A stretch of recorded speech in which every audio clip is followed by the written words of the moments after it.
let's talk about the newest M3 chip from Apple, shall we?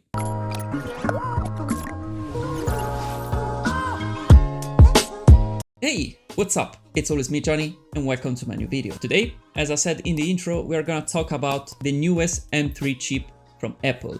And as you may know, these are all rumors because the official news of an M3 or anything related is not official, but we have some rumors, of course. First of all, we have to say that the M2 chip and the M2 Pro and the M2 family, we can say, that chip should have been the M3 chip. But for the chip shortage and the material delayed, Apple just decided to go out with this M2 chip and the M2 family, but in reality they didn't want to release this chipset because the M2 chip is made with the same architecture as the M1, and in fact the performance of the M2, they are pretty much the same as an M1.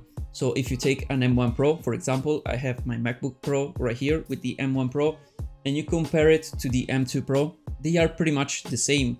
So what is changed? It's only the clock on the frequencies. The M2, we can say that is an M1 but overclocked. So we have better performance, yes, but not by that much. So it is not really a leap in performance. So it is not like the jump from Intel to the M1 chip, but it is just a slight improvement on performance. So as I was saying before, the M1 and the M2 are based on the same architecture, and the chip is developed on a 5nm platform, and this is why, of course, they have pretty much the same performance and power efficiency. But the newest M3 chip should have a 3nm platform, and that would be really a step forward to the performance, especially into the power efficiency, because with the same power you can get like a lot more battery life, for example, or with the same battery life you can get like 2x or 3x more of power, and that is really a leap in generation. And this of course will result in a better performance, especially compared to the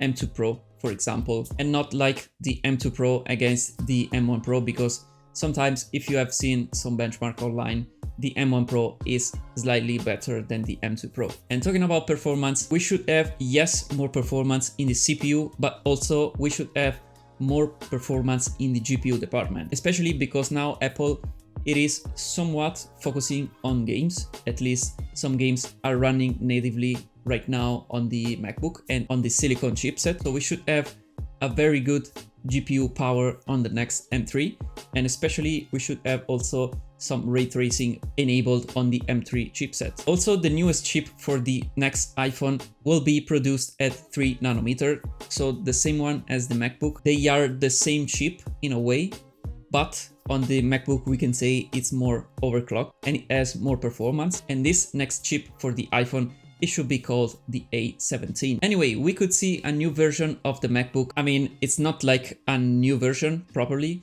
because it would be just an older version but with the M3 chip, because we could have a 15-inch laptop, so a 15 inches MacBook Pro. Last thing that we know is that it could probably come this fall, but I am not sure of it, and I think they could come like in the first quarter of the next year. But of course, these are all rumors. Anyway, this was a very quick video on the newest rumors about the M3.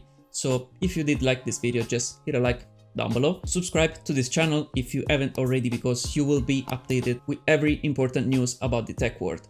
So make sure to subscribe right now. As always, thank you for watching this video, and I will see you in my next one. Bye for now.